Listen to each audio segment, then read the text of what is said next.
नमस्कार दोस्तों।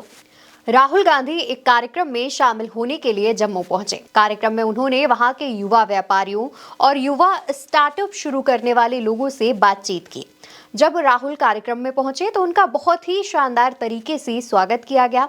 इसके बाद जब वो मंच पर गए तो उन्होंने लोगों का शुक्रिया किया और साथ ही धन्यवाद भी दिया कि मैं आपके बीच में मौजूद हूं।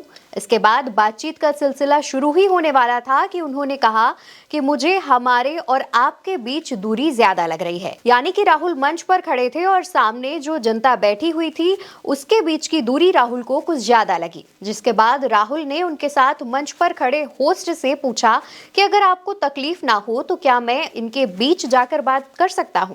जिसके बाद राहुल गांधी ने जीएसटी, जीडीपी, बैंक्स के लोन, नए स्टार्टअप्स, छोटे बिजनेसेस, प्रोडक्शन, देश की इकोनॉमी समेत तमाम मुद्दों पर बात की। साथ ही चाइना से इंडिया कैसे कंपटीशन करके चाइना से आगे बढ़े इस पर भी बात की। वो लोगों के बीच गए, उनसे बातचीत की और परेशानी भी समझी। और सिर्फ इतना ही नहीं, उन्होंने परेशानी का हल भी बताया, उनकी समस्याओं को समझा और बताया कि इसे कैसे आसानी से हल किया जा सकता है। पहला सवाल राहुल से बेरोजगारी को लेकर किया गया, जहां पूछा गया कि युवाओं के लिए रोजगार एक बड़ी समस्या है, इसके लिए हम क्या कर सकते हैं। जिस पर बेहतरीन तरीके से जवाब देते हुए राहुल गांधी ने कहा कि मेरे हिसाब से बेरोजगारी का जो कारण है वो है बेसिक स्ट्रक्चर, यानी कि जो बड़े व्यवसायी हैं वो छोटे व्यवसायियों के बिजनेस को काफी ज्यादा इफेक्ट करते हैं, क्योंकि बड़े व्यवसायी प्रोडक्शन नहीं करते। राहुल गांधी ने जापान का उदाहरण भी दिया कि किस तरीके से जापान के पास भी बड़े बड़े व्यवसायी मोनोपोलीज हैं, लेकिन प्रोडक्शन करते हैं वो, यानी कि चीजें बनाते भी वही हैं और बेचते भी वही हैं। वो सिर्फ ट्रेडर्स नहीं हैं, बल्कि हमारे जो बड़े व्यवसायी यानी कि भारत देश में जो बड़े व्यवसायी हैं और मोनोपोलीज हैं वो अडानी और अंबानी हैं, जो कुछ बनाते नहीं हैं, प्रोडक्शन वो कुछ नहीं करते हैं, बस व्यापार यानी ट्रेड करते हैं। दोस्तों, होता क्या है कि बड़े व्यवसायी चीजों का जो निर्माण होता है वो बहुत कम करते हैं या फिर नहीं करते हैं।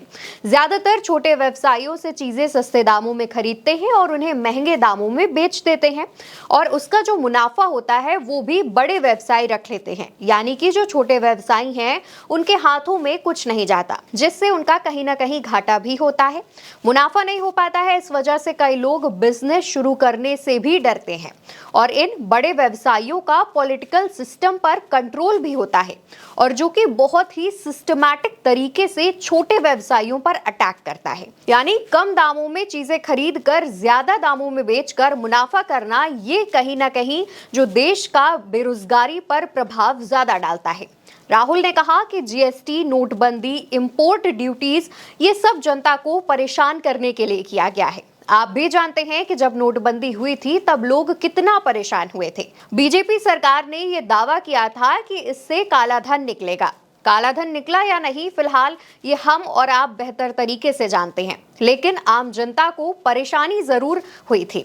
और साथ ही बैंकों में कई कई दिनों तक लंबी लंबी लाइनें लगी थी, धूप में जनता परेशान हुई थी, लेकिन सरकार को उससे कोई लेना देना नहीं था। राहुल ने मोदी सरकार को लेकर यह भी कहा कि मोदी जी ने जो भारत की इकोनॉमी सुधारने का एक विजन तैयार किया है, उसमें 5 से 10 ऐसे बड़े खिलाड़ी हैं जो स्मॉल और मीडियम बिजनेस को, यानी कि छोटे व्यापारियों को एकदम खत्म कर सकता है। चीन के साथ कंपटीशन को लेकर जब राहुल से सवाल पूछा गया तो राहुल ने कहा कि सिर्फ हमारे पास ही वो कैपेबिलिटी है कि हम चाइना के साथ compete कर सकते हैं, यानी कि चाइना के साथ हम मुकाबला कर सकते हैं।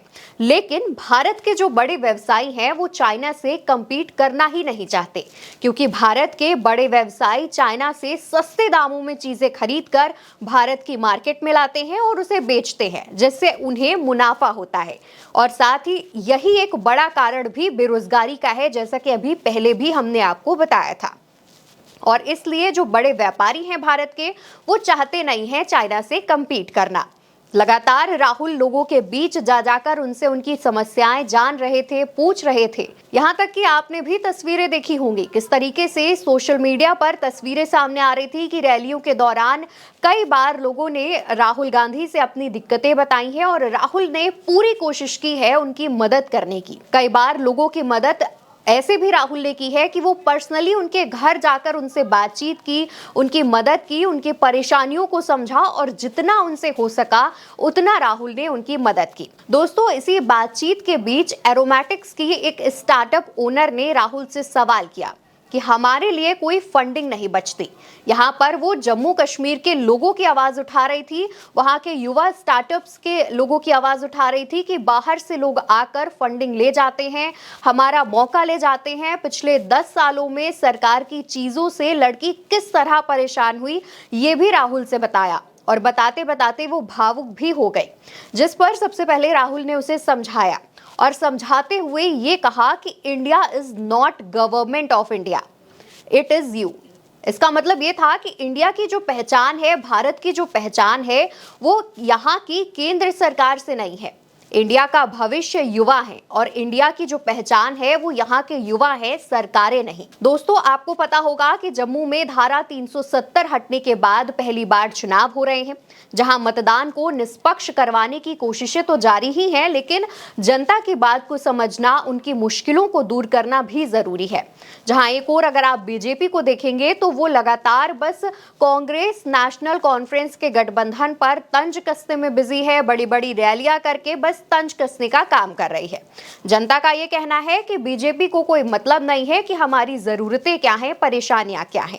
बातचीत में जिस तरीके से युवती भावुक हो गई, राहुल ने जिस तरीके से युवती को समझाया कि इंडिया की पहचान यहाँ की सरकारों से नहीं बल्कि युवाओं से है, और साथ ही उसे किस तरीके से प्रोत्साहित भी किया कि वो आगे बढ़े और जो उसके लिए सही है, जो उसने अपने लिए सोचा है, वो करे। और इसी बातचीत के दौरान राहुल ने कोयम्बटूर का भी जिक्र किया। राहुल ने कहा कि किस तरीके से एक व्यवसायी ने बीजेपी सरकार के सामने अपनी बात रखी कि उसके लिए, यानी कि जितने भी व्यवसायी हैं उनके लिए बन की जीएसटी अलग है और क्रीम की जीएसटी अलग है, और अगर बन और क्रीम को मिला दे तो उसकी जीएसटी अलग है। वो वहां अपनी परेशानी बता रहा था, लेकिन उसकी परेशानी पर बीजेपी सरकार को यह बोलना चाहिए था कि इस जगह पर आप सही हैं, हम कुछ करते हैं, आपकी परेशानी हल करते हैं, या फिर हम इस चीज पर ध्यान देंगे। लेकिन आपने भी वायरल वीडियो देखा होगा कि बीजेपी सरकार ने क्या किया था।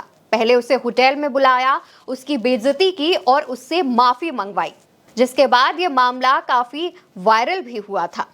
दोस्तों, जम्मू में जिस तरीके से चुनाव चल रहे हैं, राहुल भी काफी एक्टिव नजर आ रहे हैं। वो भी ऐसा कोई मुद्दा नहीं छोड़ रहे हैं जिसमें उन्हें लगता है कि जनता की आवाज दबाई जा रही है।